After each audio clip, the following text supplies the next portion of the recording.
आपका खैर मकदम है 4 टीवी न्यूज़ कर्नाटका एक्सप्रेस में। मैं हूं शकील बागमारे।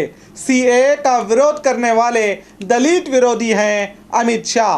हुबली के नेहरू मैदान में आयोजित सिटीजनशिप कानून जागरूकता कार्यक्रम में बात करते हुए केंद्र गृह सचिव अमित शाह ने कहा कि पाकिस्तान और बांग्लादेश से पनाह की तलाशी में आए शरणार्थियों में करीब 17% लोग दलित समुदाय के हैं। इन लोगों को हम सिटीजनशिप देना चाहते हैं। इसका विरोध कांग्रेस और दूसरे पक्ष वाले कर रहे हैं। ये सब दलित विरोधी हैं। जब देश में पार्टीशन हुआ था तो पाकिस्तान में करीब 30% अल्पसंख्यक थे, अब सिर्फ 3% बचे हैं। बांग्लादेश में भी 30% थे, अब सिर्फ 7% बचे हैं। वहां अल्पसंख्यकों की हत्या की गई, कुछ लोगों को मतांतर किया गया, इन पर बड़े जुल्म ढाए गए। मंदिर, चर्च, गुरुद्वारों को तबाह और बर्बाद किया गया। क्या वहां से आए हुए लोगों को सिटीजनशिप नहीं देना चाहिए? ऐसे लोगों को सिटीजनशिप देने की बात खुद नेहरू जी ने की थी। पाकिस्तान के हिंदू, सिख, क्रिश्चियंस और पारसी को भारत में आने का पूरा अधिकार है। इनको इज्जत देना भारत का फर्ज है, कहा था गांधी जी ने। मगर राहुल बाबा इसका विरोध क्यों कर रहे हैं, सवाल किया गृह मंत्री अमित शाह ने। मगर सोचने वाली बात यह है कि सीएए बिल ना लाकर भी इस देश में 70 साल से सिटीजनशिप दी जा रही थी, तो क्या जरूरत थी सीएए का कानून लाने की? विदेश से लौटने के बाद होगा मंत्रिमंडल का विस्तार। बीएस येडियुरप्पा मंत्री बनने की चाहत में साझा सरकार गिराकर बीजेपी में शामिल होकर उपचुनाव में जीतने वाले विधायकों को फिर से निराशा हाथ लगी है। बताया जा रहा है कि कल बेंगलुरु आए गृह मंत्री अमित शाह के साथ चर्चे के फौरन बाद ही मंत्रिमंडल का विस्तार होगा। पर कल चर्चे के बाद कहा जा रहा है कि अमित शाह ने इसके लिए इजाज़त नहीं दी। कहा कि दिल्ली चुनाव के बाद देखा जाएगा। इससे विधायक निराश हुए हैं। मगर आज सुबह अपने डॉलर कॉलोनी निवास में दाऊस जाने से पहले सीएम येडियुरप्पा ने बताया कि मैं विदेश से लौटने के फौरन बाद ये कार्रवाई की जाएगी। पता नहीं कब बीजेपी में शामिल विधायकों को मंत्री बनने का भाग्य प्राप्त होगा। अधिकारियों की क्लास ली एमपी ने। कल रामनगर जिले के जिला पंचायत दफ्तर में कांग्रेस के एकलौते एमपी सुरेश कुमार पार्टी सभा का नेतृत्व कर रहे थे। केंद्र सरकार की कई योजनाओं को जारी करने की गंभीर चर्चा हो रही थी। ऐसे मौके पर देखा कि कई अधिकारी एमपी के बातें अनसुनी करके मोबाइल में मस्त थे।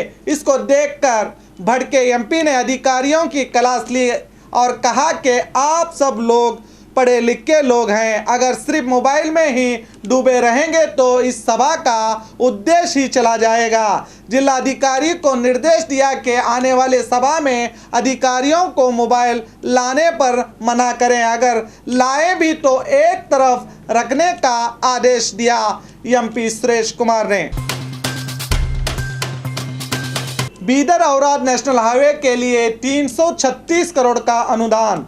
पिछले कई सालों से बीदर औराद नेशनल हाईवे का रास्ता इतना खराब हुआ है कि गड्ढों के बीच रास्ता ढूंढना पड़ रहा है, जिससे वाहन सवार आक्रोशित हुए थे। अब इस रास्ते की मरम्मत के लिए जिला इंचार्ज मिनिस्टर प्रभु चौहान और एमपी भगवंत खुबा ने ट्रांसपोर्ट मिनिस्टर नितिन गडकरी से मिलकर दबाव डाला था। अब इस रास्ते की मरम्मत के लिए 2 वे रास्ता बनाने के लिए भारत महिला योजना के तहत औराद से बीदर तक करीब 45 किलोमीटर रास्ते के काम के लिए केंद्र सरकार ने कुल 336 करोड़ 64 लाख रुपए का अनुदान जारी किया है। इसकी जानकारी देते हुए नेशनल हाईवे अथॉरिटी के डीजीएम आशीष कुमार ने आदेश जारी किया है। अब देखना यह है कि काम कब शुरू होगा। आज राज्यभर में पल्स पोलियो अभियान। आज राज्यभर में पल्स पोलियो अभियान की शुरुआत हुई है। 5 साल से कम उम्र के बच्चों को पोलियो की खुराक डाली जाएगी। इस बार कुल 65,64,561 बच्चों को पोलियो की खुराक डालने का संकल्प लिया गया है, जिसके लिए 33,021 बूथ, 64,620 ग्रुप और 1,09,554 कार्यकर्ताओं को नियोजन किया गया है। आज सुबह 8 बजे से 5 बजे तक बच्चों को पोलियो की खुराक डाली गई। इसकी अधिक जानकारी के लिए 104 नंबर पर डायल किया जा सकता है। इस कार्यक्रम के तहत आज सुबह हुबली में सचिव प्रहलाद जोशी के घर पहुंचे केंद्र सचिव अमित शाह ने नाश्ते के बाद कार्यक्रम का उद्घाटन करते हुए 3 बच्चों को अपने हाथ से पोलियो की खुराक डाली। कुमारस्वामी और येदियुरप्पा के बीच ट्विटर वार। पिछले दिनों पूर्व सीएम कुमारस्वामी ने गृह मंत्री बोम्मैया के बयान पर एसडीएफआई संगठन के कार्यकर्ता बीजेपी एमपी तेजस्वी सूर्या और चक्रवर्ती सूलीबेली की हत्या के लिए षड्यंत्र रचने के बयान पर कहा था कि ये ऐसे कौन से महान लोग हैं जिनकी हत्या के लिए षड्यंत्र रचा गया। इस पर आपत्ति जताते हुए ग्रामीण अभिवृद्धि सचिव के.एस. येदियुरप्पा ने ट्विटर पर लिखा कि गरीब जिनको खाने के लाले पड़े हैं वही लोग सेना में भर्ती होते हैं। पुलवामा हमले पर खुशी ना मनाएं, इससे एक समुदाय के लोगों को तकलीफ होती है। ऐसा कहने वालों से उम्मीद भी क्या की जा सकती है। इस पर कुमारस्वामी ने लिखा है कि डीसीएम पद पर पूछे गए सवाल पर ऐश्वर्या एक है, सब ऐश्वर्या को मांगते हैं। अत्याचार पर सवाल पूछने वाली महिला रिपोर्टर को कहा कि तुम पर अत्याचार हुआ तो क्या करोगी। ऐसी घटिया बयान मैं नहीं देता। अब देखना है कि ट्विटर पर फिर येदियुरप्पा क्या लिखते हैं। बीजेपी में शामिल हुए विधायकों का हम पर एहसान है। के.एस. येदियुरप्पा। मंत्रिमंडल के विस्तार में हो रही देरी को देखते हुए मंत्री बनने के ख्वाहिशमंद विधायक नाराज नजर आ रहे हैं। इनके समाधान के लिए आज मैसूर में मीडिया से बात करते हुए ग्रामीण अभिवृद्धि सचिव के.एस. येदियुरप्पा ने कहा कि इन विधायकों ने हम पर बड़ा एहसान किया है, वरना बीजेपी को बहुमत कैसे मिलता।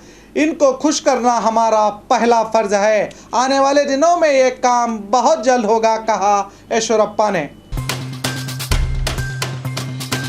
गांजा बेचने वाले 2 आरोपी पुलिस के गिरफ्त में। बेंगलुरु में गांजा और नशीली ड्रग्स बेच रहे 2 इंटर स्टेट आरोपियों को डीजी हल्ली और हाई ग्राउंड पुलिस ने गिरफ्तार कर लिया है। बताया जा रहा है कि मितोन डिग्गल और तब्रेज पाशा नामक ये दोनों शहर के व्यापारी और स्टूडेंट और विद्यार्थियों को गांजा और ड्रग्स बेचते थे। पुलिस ने इनसे ड्रग्स सहित 3 लाख नकद रुपए जब्त कर लिए हैं।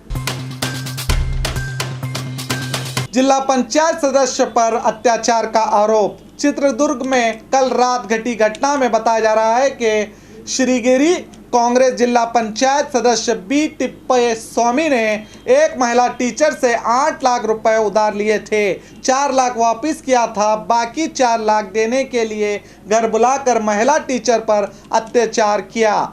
ऐसे आरोप लगाते हुए टीचर ने भरमासागर पुलिस थाने में शिकायत दर्ज की है। अब इस मामले की जांच पुलिस कर रही है। और खबरों के लिए देखते रहिए आपका अपना 4 टीवी न्यूज़ कर्नाटका एक्सप्रेस।